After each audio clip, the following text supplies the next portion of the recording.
Compassion is about more than just feeling with somebody, more than that empathic listening.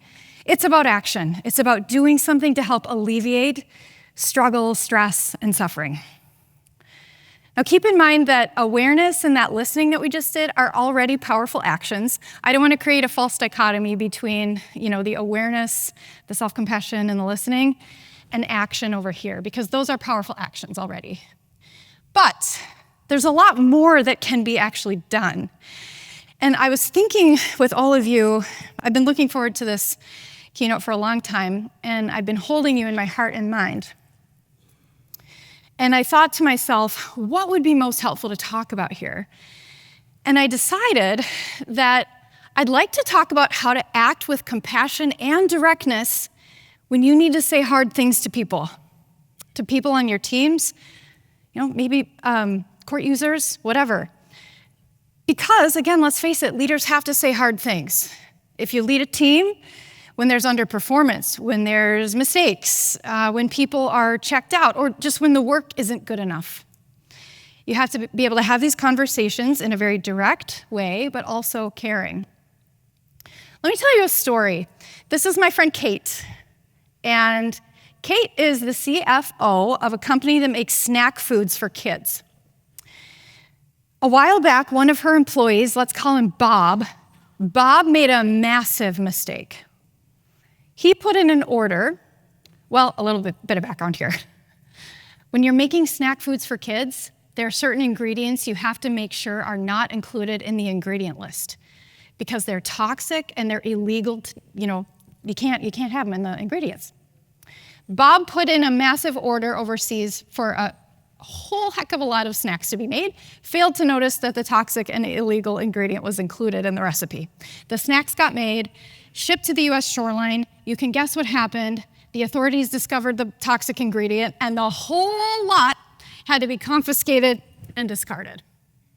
It was a $4 million mistake. And Kate's the CFO. I've known her since I was 22. She's an amazing person, and she's an incredible leader. And so I asked her, I was like, how did you handle this meeting with Bob? What was that like? And she said, thanks for asking. I just followed my 5 points for corrective conversations. And I was like, please do tell. And she did, and they're awesome, they're gold. And so I'm gonna share them with you all here today. Catharsis first and elsewhere. Kate was livid when she found out about this mistake. It made her job very, very hard for a long time, okay? Trying to rectify something like that for the company. But she did all her yelling, kicking, swearing, and screaming before she met with Bob. It's never helpful to be in active jerk mode when you're meeting with people. I'm a therapist, and being serious, I have heard so many of my adult clients say that they've been verbally abused by their manager. It's got to stop. Catharsis first and elsewhere. Say it like it is. Kate's very first words to Bob were, I have to have a difficult conversation with you. I have to have a difficult conversation with you. Clear is kind. Thank you, Brené Brown, for that amazing little nugget of wisdom. Clear is kind. Compassionate leaders don't beat around the bush. They say it like it is, okay? Number 3, listen.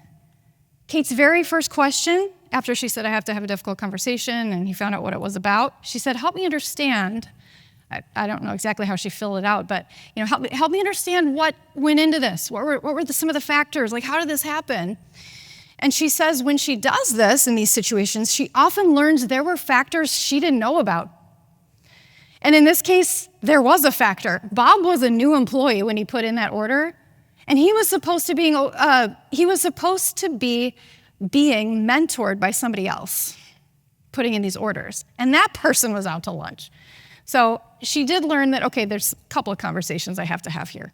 Listen, the person that makes the biggest mistake is the person that deserves the deepest listening, because their story contains the roadmap for how to do it better next time.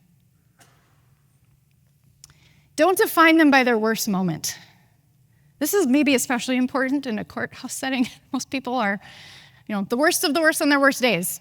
Again, quoting my friend here. Kate refused to look at Bob and see just failure, failure, and neon lights. She said that one of the things she often says to people in these situations is, hey, we hired you for a reason. What are the roadblocks that I can help remove so you can step into your best here? This is especially true when it's like a chronic underperformance issue. We hired you for a reason. What are the roadblocks that I can help remove to help you step into your best here? And then finally, show them how to make it right. What do they need to do, by what time, under what parameters, etc. It's very compassionate to give people steps, a roadmap for improvement. It's very discompassionate to not do that. There's nothing worse than leaving a meeting where you felt like, oh man, I biffed it up, and not having a pathway for getting into the good graces of your manager again. That's terrible. So be very clear about what needs to happen, and that is empowering and incredibly compassionate.